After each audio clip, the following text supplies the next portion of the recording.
their focus had been on changing the requirements rather than doing anything about my allegations. In other words, the design wasn't changed at all. In 2006, Weldon was fired for allegedly making threatening and inappropriate remarks about a colleague.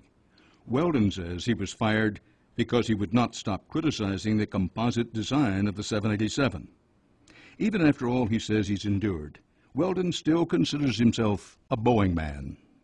I love the company. They're paying for my retirement. I'm concerned about Boeing's long-term success, not for any perceived short-term stock advantages, bonuses, and things like that.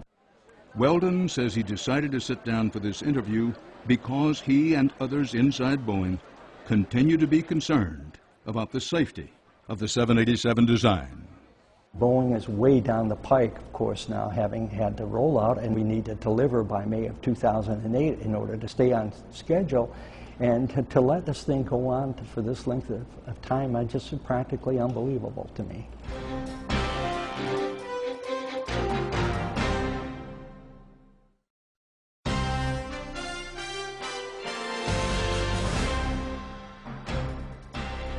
As Boeing and Airbus use more composites to manufacture commercial airplanes, a debate has emerged over how the airlines can best maintain and detect damage of this reinforced plastic material. Airplane makers say visual inspections are sufficient to detect any serious damage. But many composite experts say visual inspections are inadequate, and they urge airlines to invest in high-tech tools if they want to fly a composite airplane safely. One of the selling points of the new 787 is lower maintenance costs because the composite airframe won't corrode or rust. Boeing says the maintenance costs will be cut by 30%. They also say that detailed visual inspections on a periodic basis should be sufficient to detect serious damage to the composite material. We asked composite expert David Moss if he agreed. No. Almost anybody I know in the composite field does not agree with that statement. It is very easy to have serious damage in a composite that is not visible. I know the reason that they made the statement, but I believe that's a false statement. You said you think you understand the reason. What reason could there be? During certification, they will intentionally put flaws and they will intentionally impact the composites to create internal damage that can't be seen, and then they will apply repeated loads for 2 lifetimes of service and prove that that damage will not propagate. It's a complex situation.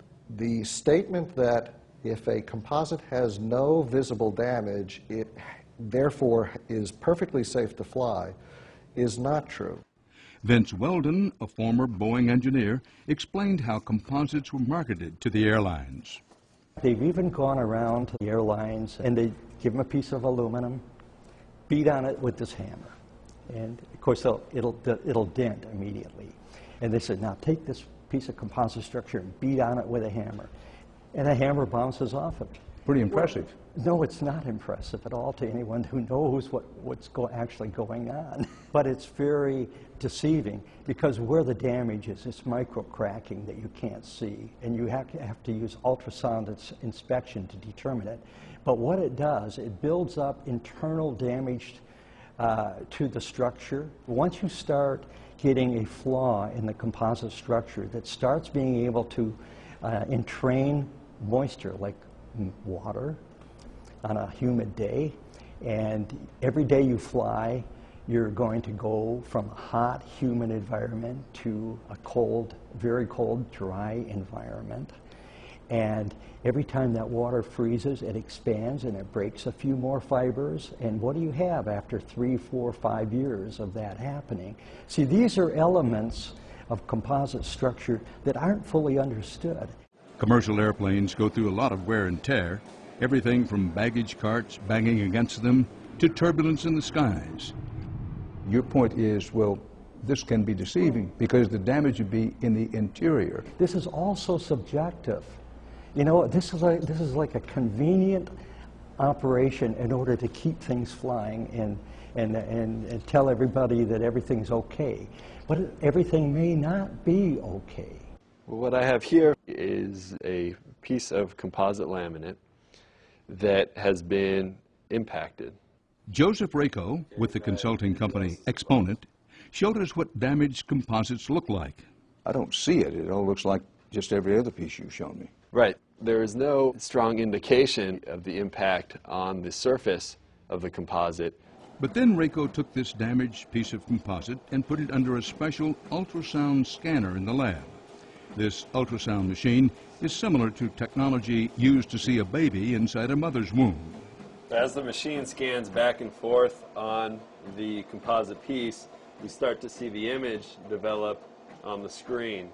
The information that this machine provides allows us to quantify the level of damage and correlate that level of damage with any sort of potential safety hazard that it is associated with. And as we spoke earlier, if you did a visual examination, you wouldn't have any indication of this. If you remember when we looked at the piece, there was not this level of indication of damage on the surface. It wasn't until we put the piece into the machine that we were able to see what sort of damage lies under the surface. At a time when manufacturers and airlines are trying to cut back on costs, this new technology is not cheap. Just one of the Sonoscan machines costs about $150,000. Moss advocates the use of inspection tools like tap tests, ultrasound, shearography, and embedded sensors to help detect damaged composites, especially when a composite part has a history of trouble. To sort of ignore the tools that you have at your disposal because you want to save a couple of hours of inspection time is almost criminal. Boeing and Airbus use inspection tools during manufacturing, but say they are only needed if damage is visible once a plane is in service. Fueling the debate about how to keep pace with this new material are vague federal guidelines and the history of an older Airbus airplane, where visual inspections did not catch damage. In 2001, American Airlines Flight 587 crashed after its composite tail fin broke off and landed in Jamaica Bay, New York. Federal investigators ruled that pilot error, rather than composite failure, was the cause of that accident. But some people were skeptical. In 60 years of commercial aviation flying large jet aircraft, no pilot has ever manipulated the rudders to cause the tail of his airplane to fall off. It's always easier to blame a deceased pilot who can't defend himself.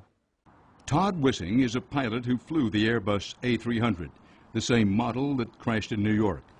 He says there will always be controversy over the cause of that crash. What is clear, says Wissing, is this technology needs a more thorough inspection regime. After 587, we started paying attention to the way that the inspections were occurring on these composite materials. What struck us was that these were 21st century materials. We think that you should use sophisticated 21st century methods to inspect them that can find the damage. Sometimes pilots and mechanics can see problems with the composite tail section on the Airbus in question, says Wissing, specifically with the rudders and elevators when they soak up water and other fluid. Sometimes on the walk around you could look up on the underside of the tail and see a bubble, and you would have to check to see whether that was a repair or whether that was a new problem, because if water got underneath the skin of the tail, it would look pretty much the same as the repair. So you'd have to check with maintenance to see if it had been repaired. But damage is not always visible, says Moss, who told us about an incident on March 6, 2005, in which problems were not caught in time. This was a Canadian aircraft, Air Transat, that was actually taking off from Cuba, and all of a sudden the composite rudder, which is the control surface on the fin, simply departed the airplane. Which is to say it broke off. It just broke off almost completely. That Air Transit plane was an Airbus A310, and it landed safely. Today, foreign air carriers, American Airlines, and FedEx fly some of the Airbus planes in question. After the rudder incident, the FAA issued a mandatory one-time inspection of certain Airbus airplanes. They said, not only look at this rudder visually of the remaining ones in the fleet, this time use a tap test. No problems were found.